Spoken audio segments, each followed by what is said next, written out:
मौलाना साहब, आपसे बात शुरू करूंगा। घर पर नमाज अदा करिए या मस्जिद में अदा करिए,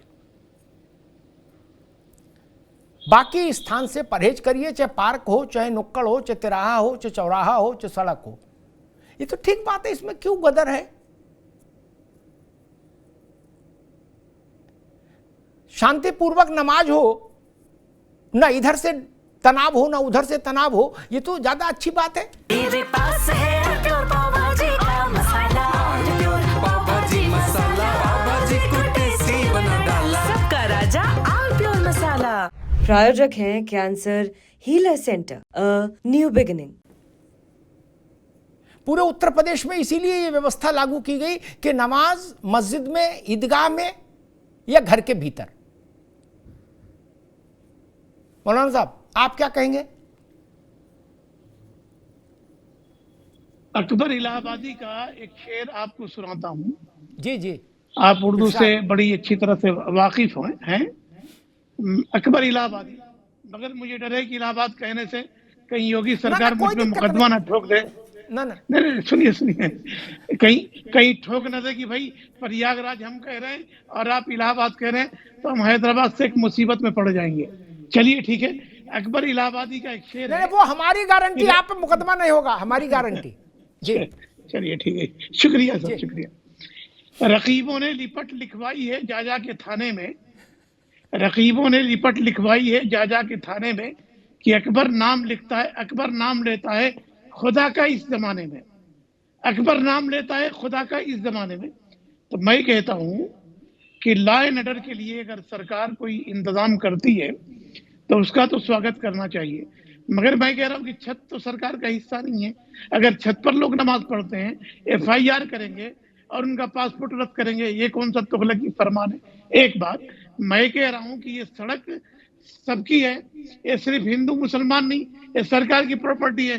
तो होली खेलना तो जायज है, सड़क पर कांवड़ की यात्रा लेकर के चलना जायज है। जब मुसलमानों की बात आती है तब उसको रोक लगाते हैं। अभी आप बता रहे थे, मीट की बात बता रहे थे कि ये मीट, ये बात मैं कहता हूँ बहुत सारे भाजपाई होटलों को मैं जानता हूँ, भाजपा के लीडर है, MP MLA जिनके होटल है, क्या उसमें मीट मटन चिकन नहीं बनता क्या? दिल्ली के नोएडा में जैन का होटल है, वो सुनने अगर आपका चैनल, तो मेरे दोस्त हैं, उनके होटल में मैं खुद जा चुका हूँ। चिकन मटन ढलने से बिकता है, अरे बीर भी बिकता है, शराब भी बिकता है। तो मैं कहता हूँ कि भाजपाइयों का ये चेहरा सबके सामने आने की जरूरत है। अभी सौगात मोदी, उर्दू कटमुल्ला की जबान है, हमारे माननीय योगी जी कह रहे थे। अब सौगात कौन सा लफ्ज है वो आप बेहतर जानते हैं। सौगात मोदी ले लेकर के बांटेंगे तो कौन सी कटमुल्ला की जबान है? इसलिए मैं कहता हूं कि सरकारों को इस तरह से गलत कदम उठाने से बचने की जरूरत है। सड़क तो मान लिया, मगर छत पर अगर आप ये रोक रहे हैं तो निहायत ही गलत बात है, इससे बचने की जरूरत है। और जुम्मतुल विदा अमन से गुजरेगा, शांति से गुजरेगा, इसलिए कि जुमा का आखिरी, इस रमजान का आखिरी जुमा है। लोग नमाज पढ़ने जाते हैं, अपने गुनाहों की माफी के लिए जाते हैं, देश की तरक्की के लिए दुआ करेंगे, वहां कोई गड़बड़ नहीं होगा। और लीडरों की भी अपील है कि गैर जरूरी बात करके माहौल को भड़काने की कोशिश ना करें। मगर छत पर मेरी अपील है योगी सरकार से कि छत पर परमिशन दे, अगर क्राउड हो जाए तो लोगों को छत पे नमाज पढ़ने की इजाजत दे। यतिमा चेतनानंद, होली पर भी कुछ दिख रहा था तनाव, लेकिन खैर होली शांतिपूर्वक निपट गई, प्रशासन ने पूरी मुस्तैदी बरती, जनता ने भी संयम का परिचय दिया। अब कल रमज़ान के आखिरी जुमा की नमाज है, अलविदा की नमाज। राज्य सरकार ने एक व्यवस्था जारी कर दी कि घर के भीतर और दरगाह और मस्जिद, बस इन्हीं 3 जगह आप नमाज पढ़ेंगे, इसके अलावा नमाज नहीं पढ़ी जाएगी। उसको लेके आपत्तियां आ रही, कहा जा रहा है कि भाई छत क्यों आपने बैन कर दी, हम अपनी छत पर नमाज नहीं पढ़े, ऐसा शासन कैसे तय कर सकता है? यतिमा, देखिए अमिताभ जी, प्रशासनिक व्यवस्थाएं जब कोई निर्णय लेती हैं तो वो उस जगह की सेंसिटिविटी को देखते हुए लेती हैं। संभल में जो कुछ पिछले दिनों घटा है और जिस तरीके का परिदृश्य बनाया जा रहा है उसको ध्यान में रखते हुए, संभवतः LIU के कुछ इनपुट्स होंगे, उसको ध्यान में रखते हुए ये देखा गया है कि जब भी नमाज हुई है उसके बाद पत्थरबाजी बड़े स्तर पर की गई है। तो जो प्रशासन ने जो निर्णय लिया है कि छत पर इकट्ठा ना हो, किसी एक व्यक्ति को नमाज पढ़ने, घर में कितने लोग होंगे आप बताइए, 5-10 लोग नमाज पढ़ेंगे। कमरों में नमाज पढ़ी जा सकती है, जो ड्राइंग रूम्स हैं उनमें नमाज पढ़ी जा सकती है, छत ही क्यों? आखिर ये क्या जिद है कि जो प्रशासन जिस चीज पर रोक लगाएगा वही काम आपको करना है? और ऐसा नहीं है कि होली, जब होलिका दहन होता है जी। तो उसके लिए भी चिन्हित कर दिया गया था, आज नहीं आज से कई साल पहले सपा सरकार में ये चिन्हित कर दिया गया था कि जहां पुराने स्थलों पर होली रखी जाती है वहीं होलिका दहन होगा, कहीं भी नए जगह पर होली नहीं रखी जाएगी। तो उसको सबने उसका अनुपालन किया, नई जगह नई परंपरा नहीं डाली गई, जहां होली का दहन होता था वहीं होली का दहन अब होता है। तो मुझे लगता है कि प्रशासनिक व्यवस्था, अगर आप अमन पसंद लोग हैं, आप ये कहते हैं कि देश में अमन शांति बनी रहनी चाहिए, उत्तर प्रदेश का माहौल नहीं बिगड़ना चाहिए, संभल की व्यवस्थाएं सुचारू रूप से चलनी चाहिए, तो अमिताभ जी मुझे लगता है कि अगर प्रशासन ने कोई व्यवस्था दी है, खुदा की इबादत तो कमरे में बैठ के भी हो सकती है, मस्जिद में भी जाकर हो सकती है, फिर छत का जो आप छत को जो टारगेट कर रहे हैं, ठीक, तो उसके ठीक है। पीछे की आपकी अपनी मंशा क्या है, इसको जी। क्लियर कर दीजिए। ठीक है तिमा, मैं अशोक भाई के पास आऊंगा, लेकिन एक बात मैं कहूं, हम सब लोग जानते हैं, मौलाना साहब खासतौर पर आपका तवज्जो चाहूंगा, कई बार कोई विशेष व्यक्ति आता है इलाके में,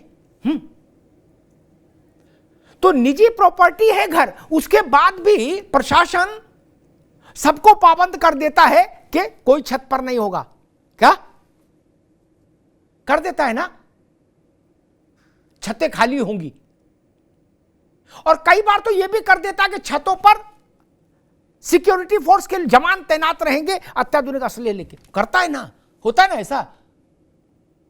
जब मुख्यमंत्री, प्रधानमंत्री या राज्यपाल, राष्ट्रपति इस स्तर के लोग आते हैं जिनके पास बड़ी सुरक्षा है, वहां ये लॉजिक लागू नहीं हो सकता कि छत तो हमारी है, हमारे नाम रजिस्ट्री है, हम तो यहां कंचे खेलेंगे, नहीं कहा जाता कि नहीं खाली करिए। मैं ये नहीं कह रहा हूं कि ऐसा क्या हर स्थिति में हो, लेकिन मुझे याद है कि अमेरिकी राष्ट्रपति आए थे, मेरे ख्याल से ओबामा, राष्ट्रपति भवन में उनका भोज था। मौलाना साहब, अमेरिकी सुरक्षा और खुफिया विभाग के लोगों ने कहा कि राष्ट्रपति भवन के बुर्ज पर भी हमारे आदमी खड़े होंगे, क्या? तो ठीक है, सुरक्षा की भी विषय था, हो गया। छत का कोई ऐसा नियम नहीं, छतें कई बार सुरक्षा के कारण, संवेदनशीलता के कारण भी खाली रखी जाती हैं, और जब पत्थर का प्रयोग बार बार बहुत फ्रीक्वेंटली हो रहा हो तो फिर छतें बहुत संवेदनशील हो जाती हैं मौलाना साहब। नहीं, हालांकि पत्थर का प्रयोग नीचे से भी होता है, लेकिन छत से आसानी से हो जाता है, 4 बोरा इकट्ठा कर लिया और सटासट मारे। इसलिए अशोक यादव जी के पास आऊंगा। अशोक यादव जी, एक व्यवस्था बनाई सरकार ने कि भाई ऐसे ऐसे नमाज हो, उस पर आपत्ति है मुस्लिम धर्मगुरुओं को भी और राजनेताओं को भी, राजनीतिक दलों को भी, एक। और दूसरा मेरा प्रश्न आपसे ये भी है कि सुबह आप कल रात से आज अर्ली मॉर्निंग तक आपकी पार्टी राणा सांगा वाले मामले पर सफाई दे रही थी कि भाई राणा सांगा महान है, देशभक्त हैं, राष्ट्रभक्त हैं, हम उनका सम्मान करते हैं, उन पर सवाल नहीं उठाते। लेकिन दोपहर होते होते आपने एक यूटर्न लिया और आपने पूरे मामले को, रामजीलाल सुमन वाले मसले को बहुत चातुर्यपूर्वक दलित की ओर मोड़ दिया। अब मैं सुन रहा हूं कि ईद के बाद, सिमई खाने के बाद समाजवादी पार्टी रामजीलाल के मसले को आगे रख के दलित के विषय पर पूरे प्रदेश भर में धरना प्रदर्शन करेगी। अशोक जी। अमिताभ जी, आपके दोनों सवालों का मुझे लगता है कि लबोलुबाब एक मैं जो जवाब दूंगा उसमें दोनों सवाल के जवाब आपके मिल जाएंगे। देखिए, सरकार की मंशा क्या है, योगी सरकार की। उधर माननीय मोदी जी सौगाती मोदी बांट रहे हैं, यहाँ उत्तर प्रदेश में नफरत योगी चल रहा है। तो सरकार की मंशा देखिए स्पष्ट है, स्टेट स्पॉन्सर्ड टेररिज्म, सत्ता पोषित आतंक, सत्ता पोषित भय। और किसके लिए? मुसलमान भाइयों के मन में, दलित भाइयों के मन में, पिछड़े भाइयों के मन में सत्ता पोषित भय पैदा करना, ताकि उनको डरा करके धमका करके रखा जाए। इसी क्रम में संभल का जो आपने अभी अपनी पूरी स्टोरी बताई कि वहां पर छतों पे प्रोहिबिट किया गया है कि वहां पे कोई नमाज नहीं पढ़ सकता। अरे हम लोग बचपन से देखते आए हैं। अमिताभ जी, आपने जो तर्क दिया कि कोई वीवीआईपी मूवमेंट होता है तो इस तरह की चीजें जो प्रशासन करता है, वो बात तो सबको पता है।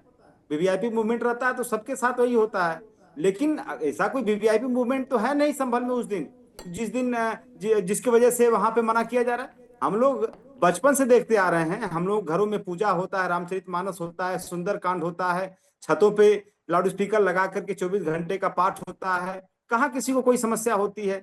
तो ये सब पूजा पाठ अपनी धार्मिक स्थिति हर समाज के लोग अपने अपने हिसाब से करते हैं। इससे समाज में नफरत नहीं फैलती, इससे मेल जोल बढ़ता है, प्यार मोहब्बत बढ़ता है। लेकिन सरकार चाह रही है कि किसी न किसी बहाने जो मेल मोहब्बत है इसको नफरत में पैदा किया जाए, जानबूझ के कुछ ऐसा माहौल क्रिएट किया जाए ताकि लगे कि हाँ संभल में स्थिति एक बिल्कुल तनावपूर्ण बनी हुई है। नहीं अशोक जी, मसला संभल का नहीं, अशोक भाई मसला संभल का नहीं, पूरे प्रदेश भर के लिए गाइडलाइन बनाई गई है कि नमाज मस्जिद में, दरगाह में या घर के अंदर, पूरे प्रदेश भर के लिए एक यूनिफॉर्म एसओपी बनाई गई है।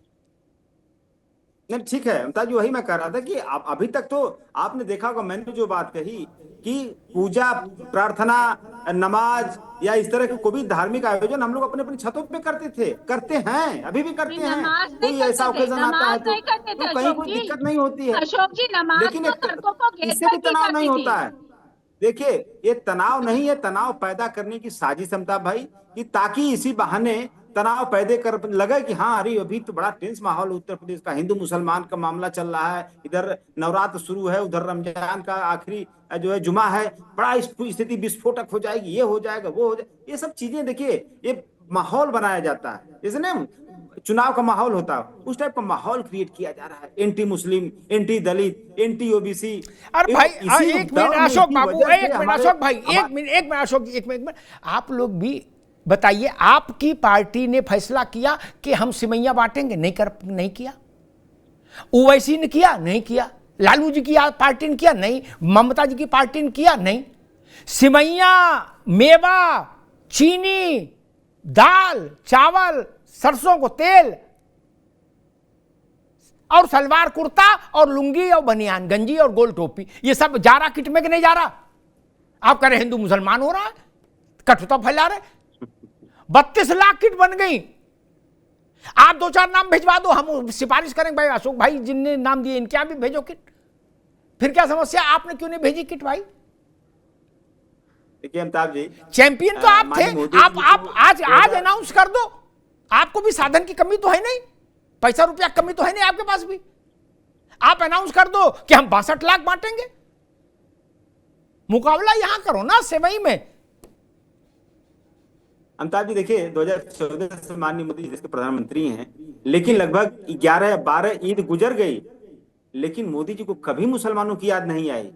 जब बिहार का चुनाव सर पर आ गया, हो गया भैया, बिहार का चुनाव आई और सबसे ज्यादा मुसलमान बिहार में है, तो लाओ जो है सेवई देकर के, एक हीलिंग टच पॉलिसी के तहत सेवई देकर के, हो सकता है कि जो हमने 11-12 साल जो सताया मुसलमान भाइयों को, उनके धंधे को चौपट किया, थूक जिहाद बना करके, उनके कांवड़ यात्रा में जो दुकानों को हमने बैन कराया था, अशोक जी अरे एक बात बताइए, क्या एक मिनट ठीक, थोड़े में ज्यादा स्वाद यही तो है इसकी खास बात। वाओ मामा क्या स्वाद है, अरे मेरे राजा। प्रायोजक हैं cancer healer centre, a new beginning.